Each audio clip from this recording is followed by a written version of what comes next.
ಎಲ್ಲರಿಗೂ ನಮಸ್ಕಾರ. KFD Kannada YouTube ಚಾನಲ್‌ಗೆ ಮತ್ತೆ ನಿಮ್ಮೆಲ್ಲರಿಗೂ ಸ್ವಾಗತ. ಇಂದಿನ ಸಂಚಿಕೆಯಲ್ಲಿ ನಾ ಮಾತಾಡುವಂತ ವಿಚಾರ ಏನು ಅಂದ್ರೆ ಮನಿ ಬ್ಯಾಕ್ ಇನ್ಶೂರೆನ್ಸ್ ಬಗ್ಗೆ ತಿಳ್ಕೊಳ್ಳೋದಕ್ಕೆ ಮುಂದಾಣ. ಅದಕ್ಕಿಂತ ಮುಂಚೆ ನಮ್ಮ ಯೂಟ್ಯೂಬ್ ಚಾನಲ್ ಆದಂತಹ ಕೆಎಫ್‌ಡಿ ಕನ್ನಡನ ಮೊದಲ ಬಾರಿಗೆ ನೀವು ನೋಡ್ತಾ ಇದ್ದೀರಿ ಅಂದ್ರೆ ತಪ್ಪದೆ ನಮ್ಮ ಯೂಟ್ಯೂಬ್ ಚಾನಲ್‌ನ ಸಬ್ಸ್ಕ್ರೈಬ್ ಮಾಡಿ, ನಿಮ್ಮ ಲೈಕ್ ಇರಲಿ. ಹಾಗೆ ಈ ಒಂದು ವಿಡಿಯೋನ ನಿಮ್ಮ ಫ್ರೆಂಡ್ಸ್ ಅಂಡ್ ಫ್ಯಾಮಿಲೀಸ್ಗೂ ಶೇರ್ ಮಾಡಿ. ನಿಮ್ಮ ಅನಿಸಿಕೆ ಅಭಿಪ್ರಾಯಗಳಿದ್ರೆ ಕಮೆಂಟ್ಗಳ ಮೂಲಕ ತಿಳಿಸಿ ಅಂತ ಹೇಳ್ತಾ ಟೈಮನ್ನ ವೇಸ್ಟ್ ಮಾಡದೇನೆ ನೇರವಾಗಿ ವಿಷಯಕ್ಕೆ ಹೋಗೋಣ.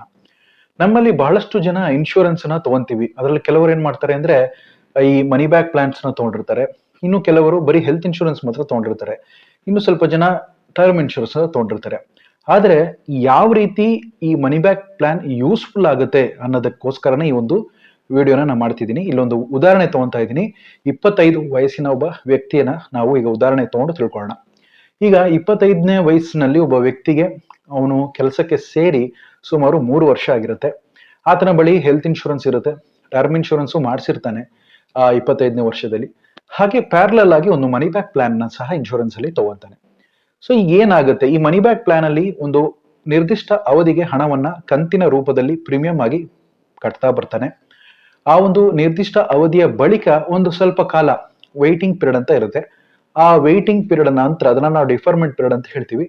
ಅದರ ನಂತರದಲ್ಲಿ ಆ ಪಾಲಿಸಿ ಮೆಚ್ಯೂರ್ ಆದ ಬಳಿಕ ಆತನಿಗೆ ವರ್ಷ ವರ್ಷ ಒಂದಿಷ್ಟು ಹಣ ಇನ್ಶೂರೆನ್ಸ್ ಪಾಲಿಸಿ ಮೂಲಕ ಸಿಗ್ತಾ ಇರುತ್ತೆ. ಇದನ್ನ ನಾವು ಪಾರ್ಟಿಸಿಪೇಟಿಂಗ್ ಇನ್ಶೂರೆನ್ಸ್ ಅಂತ ನಾವು ಕರಿತೀವಿ. ಸೊ ಈ ಒಂದು ಪಾಲಿಸಿನಲ್ಲಿ ಆತನ ಒಂದು ಪಾಲಿಸಿಯ ಒಂದು ಟರ್ಮ್ ಅಂತ ನಾವೇನ್ ಹೇಳ್ತೀವಿ, ಪ್ರೀಮಿಯಂ ಪೇಯಿಂಗ್ ಟರ್ಮ್ ಅಂತ ಹೇಳ್ತೀವಿ, ಅದು ಒಂದು 15 ವರ್ಷದ ತನಕ ಇರುತ್ತೆ ಅನ್ಕೊಳ್ಳೋಣ. ಅದಾದ ಬಳಿಕ ಆತನಿಗೆ ಇನ್ಕಮ್ ಯಾವಾಗ ಜನರೇಟ್ ಆಗಿ ಬರುತ್ತೆ ಮನಿ ಬ್ಯಾಕ್ ಅಂತ ನೋಡೋದಾದ್ರೆ ಒಂದು 20 ವರ್ಷದ ಬಳಿಕ ಸತತವಾಗಿ 100 ವರ್ಷಗಳ ಕಾಲ ಆ ಒಂದು ಪಾಲಿಸಿಯಲ್ಲಿ ಆತ ಎಲಿಜಿಬಲ್ ಆಗಿರೋದ್ರಿಂದ 100 ವರ್ಷ ತನಕ ಸತತವಾಗಿ ಹಣ ಬರ್ತಾ ಹೋಗುತ್ತೆ. ಆ ಹಣ ಎಷ್ಟು ಬರುತ್ತೆ ಅನ್ನೋದು ಆತನ ಸಮ್ ಅಶ್ಯೂರ್ಡ್ ಮೇಲೆ ಅಥವಾ ಕವರಿನ ಮೇಲೆ ಡಿಪೆಂಡ್ ಆಗುತ್ತೆ. ಎಷ್ಟು ಸಮ್ ಅಶ್ಯೂರ್ಡ್ ಇರಬೇಕು ಅನ್ನೋದನ್ನ ಇವತ್ತು ತಿಳ್ಕೊಳ್ಳೋಣ.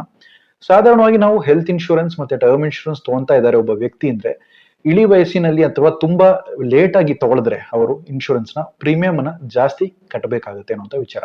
ಅದೇ ತುಂಬಾ ಯಂಗ್ ಏಜ್ ಅಲ್ಲಿ, ಈ ಒಂದು ಉದಾಹರಣೆಯಲ್ಲಿ 25 ವಯಸ್ಸಿನ ಒಬ್ಬ ವ್ಯಕ್ತಿ ತುಂಬಾ ಯಂಗ್ ಏಜ್ ಅಲ್ಲಿ ಇನ್ಶೂರೆನ್ಸ್ ತಗೊಂಡಿದ್ದಾರೆ ಹೆಲ್ತ್ ಇನ್ಶೂರೆನ್ಸ್ ಅಂದಾಗ ಈ ಹೆಲ್ತ್ ಇನ್ಶೂರೆನ್ಸ್ ನ ವ್ಯಾಲಿಡಿಟಿ ಏನು ಅಂತಂದ್ರೆ ಜೀವನ ಪರ್ಯಂತ ವರ್ಷ ವರ್ಷ ಅಥವಾ 2 ವರ್ಷಕ್ಕೆ ಒಮ್ಮೆ ಅಥವಾ 3 ವರ್ಷಕ್ಕೆ ಒಮ್ಮೆ ಅಂತ ಹೇಳಿ ತನ್ನ ಒಂದು ಹಣ, ಸಂಬಳದ ಹಣ ಏನಿದೆ ಅದನ್ನ ಈ ಪ್ರೀಮಿಯಂ ಅನ್ನ ಕಟ್ಟೋದಕ್ಕೆ ಅಂತ ನಿಗದಿಪಡಿಸಿರ್ತಾರೆ ಆ ವ್ಯಕ್ತಿ. ಸೊ ಕಮ್ಮಿ ವಯಸ್ಸಿನಲ್ಲಿಯೇ ಹೆಲ್ತ್ ಇನ್ಶೂರೆನ್ಸ್, ಟರ್ಮ್ ಇನ್ಶೂರೆನ್ಸ್ ತಗೊಂಡಿರೋದ್ರಿಂದ ಈ ಪ್ರೀಮಿಯಂ ಅಂತ ನಾವೇನ್ ಹೇಳ್ತೀವಿ ಅದು ಲಾಕ್ ಆಗಿರುತ್ತೆ ಅಥವಾ ಕಡಿಮೆ ದರದಲ್ಲಿ ಹೆಚ್ಚಿನ ಕವರ್ ಅನ್ನ ಪಡ್ಕೊಳ್ಳುವಂತ ಒಂದು ಸಾಧ್ಯತೆ ಇರುತ್ತೆ ಅನ್ನುವಂತ ವಿಚಾರ.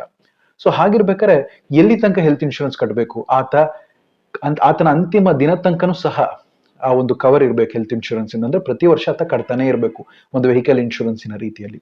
ಅದೇ ರೀತಿ ಟರ್ಮ್ ಇನ್ಶೂರೆನ್ಸ್ ಅಂತ ಹೇಳಿದ್ವಿ. ಟರ್ಮ್ ಇನ್ಶೂರೆನ್ಸ್ ಎಲ್ಲಿ ತನಕ ಕಟ್ಟಬೇಕು, ಅದು ವ್ಯಕ್ತಿಗೆ ವ್ಯಕ್ತಿ ಬದಲಾವಣೆ ಆಗುತ್ತೆ ಅನ್ನುವಂತ ವಿಚಾರ. ಅದು ಕೆಲವರು 60 ವರ್ಷದ ತನಕ ಇದ್ರೆ ಸಾಕು, ಕೆಲವರು 75 ವರ್ಷದ ತನಕ, ಕೆಲವರು ಇಲ್ಲ 100 ವರ್ಷದ ತನಕ ಇದ್ರೆ ಬೆಸ್ಟ್ ರೀ ಟರ್ಮ್ ಇನ್ಶೂರೆನ್ಸ್. ಏನೇ ಆದ್ರೂ ನಾನು ತೀರ್ಕೊಂಡು ಹೋದ್ರೂ ಸಹ ಫ್ಯಾಮಿಲಿ ಒಂದಿಷ್ಟು 1 ಕೋಟಿ, 2 ಕೋಟಿ, 5 ಕೋಟಿ, 10 ಕೋಟಿ ಅಂತ ಒಂದು ಅಮೌಂಟ್ ಹೋಗುತ್ತೆ. ಸೊ ಅದರಿಂದ ಟರ್ಮ್ ಇನ್ಶೂರೆನ್ಸ್ ಅನ್ನೋದು ದೀರ್ಘಾವಧಿ ತನಕನೂ ಕವರ್ ಇರ್ಬೇಕು ನನಗೆ ಅಂತ ಹೇಳಿ ಪ್ರೀಮಿಯಂ ಕಟ್ಟೋರು ಇರ್ತಾರೆ. ಸೊ ಪ್ರಾರಂಭಿಕ ಹಂತದಲ್ಲಿ ಈ ವ್ಯಕ್ತಿ 25ನೇ ವಯಸ್ಸಿನ ವ್ಯಕ್ತಿ ಈ 3 ಇನ್ಶೂರೆನ್ಸ್ ತಗೊಂಡಿದ್ದಲ್ಲಿ ಏನಾಗುತ್ತೆ ಅಂತ ನೋಡೋದಾದ್ರೆ 15 ವರ್ಷದ ತನಕ ಆತ ಈ ಒಂದು ಹೆಲ್ತ್ ಇನ್ಶೂರೆನ್ಸ್ ಮತ್ತೆ ಟರ್ಮ್ ಇನ್ಶೂರೆನ್ಸ್ ಅನ್ನೋದನ್ನ ಜೊತೆಗೆ ಮನಿ ಬ್ಯಾಕ್ ಪ್ಲಾನ್ ಅನ್ನ ಮೂರನ್ನೂ ಸಹ ಕಟ್ಕೊಂತ ಬರ್ತಾನೆ. 15 ವರ್ಷದ ನಂತರ ಮನಿ ಬ್ಯಾಕ್ ಪ್ಲಾನ್ ಅಲ್ಲಿ ಪ್ರೀಮಿಯಂ ಕಟ್ಟೋದು ನಿಲ್ಲುತ್ತೆ. ಈ ಬಾಕಿ ಇರುವಂತಹ ಟರ್ಮ್ ಮತ್ತೆ ಹೆಲ್ತ್ ಇನ್ಶೂರೆನ್ಸಿನ ಪ್ರೀಮಿಯಂನ ಆತ ಕಟ್ಕೊಂತ ಬರ್ತಾನೆ. ಸೊ ಪ್ರೀಮಿಯಂ ಲಾಕ್ ಆಗಿರೋದ್ರಿಂದ ಆತನ ಅಮೌಂಟ್ ಏನಿದೆ, ಮೊತ್ತ ಏನಿದೆ, ಪ್ರೀಮಿಯಂ ಮೊತ್ತ ಅನ್ನೋದು ತುಂಬಾನೇ ಕಡಿಮೆ ಇರುತ್ತೆ. ಕವರ್ ಜಾಸ್ತಿ ತಗೊಂಡಿರ್ಬೋದು ಕಮ್ಮಿ ವಯಸ್ಸಿರೋದ್ರಿಂದ. ಸೊ ಹಾಗಿರ್ಬೇಕಾದ್ರೆ 15 ವರ್ಷ ಆಯ್ತು, 20 ವರ್ಷದ ತನಕನೂ ಸಹ ಸತತವಾಗಿ ಈ ಹೆಲ್ತ್ ಇನ್ಶೂರೆನ್ಸ್ ಮತ್ತೆ ಟರ್ಮ್ ಇನ್ಶೂರೆನ್ಸ್ ಅಲ್ಲಿ ಆತ ಕಾಂಟ್ರಿಬ್ಯೂಷನ್ ಹಾಕ್ತಾನೆ ಬರ್ತಾ ಇದ್ದಾನೆ ಹಣ, ತನ್ನ ಸಂಬಳದ ಹಣವನ್ನ.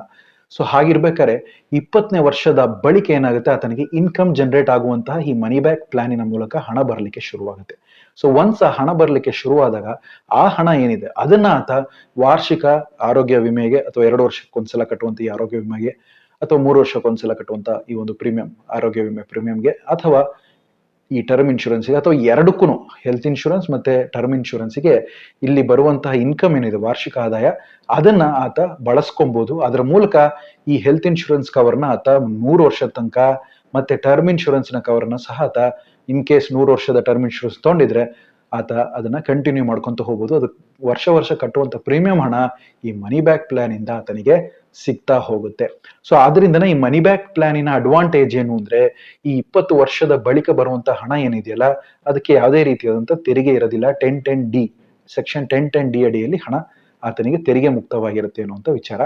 ಆ ಹಣವನ್ನ ಆತ ಏನ್ ಮಾಡಬಹುದು, 80C ಅಲ್ಲಿ ಕವರ್ ಆಗುವಂತಹ ಓಲ್ಡ್ ಟ್ಯಾಕ್ಸ್ ರೆಜ್ಯೂಮ್ ಅಲ್ಲಿ ಆ ವ್ಯಕ್ತಿ ಇದ್ದಾನೆ ಅಂದ್ರೆ 80C ಅಲ್ಲಿ ಕವರ್ ಆಗುವಂತಹ ಆರೋಗ್ಯ ವಿಮೆ, ಹೆಲ್ತ್ ಇನ್ಶೂರೆನ್ಸ್ಗೆ ಮತ್ತೆ ಟರ್ಮ್ ಇನ್ಶೂರೆನ್ಸ್ಗೆ ಅದನ್ನ ರೀಡೈರೆಕ್ಟ್ ಮಾಡಬಹುದು. ಇದರಿಂದ 20ನೇ ವಯಸ್ಸಿನಿಂದ 20 ವರ್ಷದ ಬಳಿಕ ಅಂದ್ರೆ ಆತನಿಗೆ 45 ವರ್ಷ ಆಗಿದ್ದಾಗ, 45 ವರ್ಷದಿಂದ ಆತ ರಿಟೈರ್ಡ್ ಆಗುವಂತಹ 60 ವಯಸ್ಸಿನ ತನಕ ಈ ಮನಿ ಬ್ಯಾಕ್ ಪ್ಲಾನ್ ಏನಿದೆ ಅದು ಆ ಹಣವನ್ನ, ಹೆಲ್ತ್ ಇನ್ಶೂರೆನ್ಸ್ ಮತ್ತೆ ಟರ್ಮ್ ಇನ್ಶೂರೆನ್ಸ್ ಹಣ ಏನಿದೆ ಅದು ಇದರ ಮೂಲಕನೇ ತಗೊಬಹುದು. ಇದರ ಬಳಿಕ ಆ 15 ವರ್ಷದ ಮೊತ್ತ ಏನಿದೆ ಹಣ, ಅದು ಈತನಿಗೆ ಉಳಿತಾಯ ಆಗತ್ತೆ ಸಂಬಳದ ಹಣದಿಂದ ಕಟ್ಟುವಂತ ಅವಶ್ಯಕತೆ ಬರೋದಿಲ್ಲ ಅನ್ನುವಂಥ ವಿಚಾರ. ಇದು ತುಂಬಾ smart way of getting insurance ಅನ್ನುವಂಥ ವಿಚಾರ. ಬಹಳಷ್ಟು ಜನ ಮಾಡುವಂತ ತಪ್ಪು ಇದೇನೆ.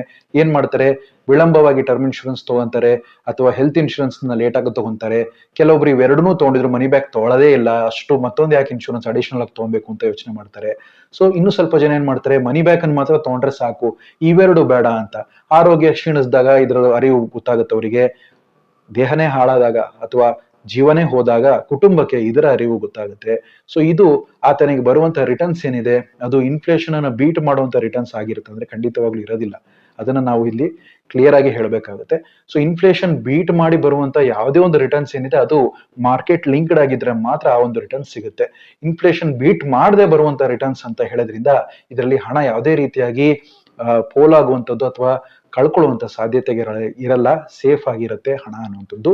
ಲೋ ರಿಸ್ಕ್ ಆಗಿರುವಂತ ಒಂದು ಹಣಕಾಸಿನ ಯಂತ್ರ ಇದಾಗಿರುತ್ತೆ. ಸೊ ಅದರಿಂದ ಈ ಹಣವನ್ನ ನೀವು ಕ್ಯಾಪಿಟಲ್ ಅನ್ನ ಏನೇ ಅಲೋಕೇಟ್ ಮಾಡ್ತಿರೋ ಇನ್ಶೂರೆನ್ಸ್ಗೆ ಅಂದಾಗ ಮೂರನ್ನು ನೀವು ಕನ್ಸಿಡರ್ ಮಾಡಿ, ಮೂರಕ್ಕೂ ನೀವು ವಾರ್ಷಿಕವಾಗಿ ಪ್ರೀಮಿಯಂ ಕಟ್ಕೊಂತ ಬನ್ನಿ.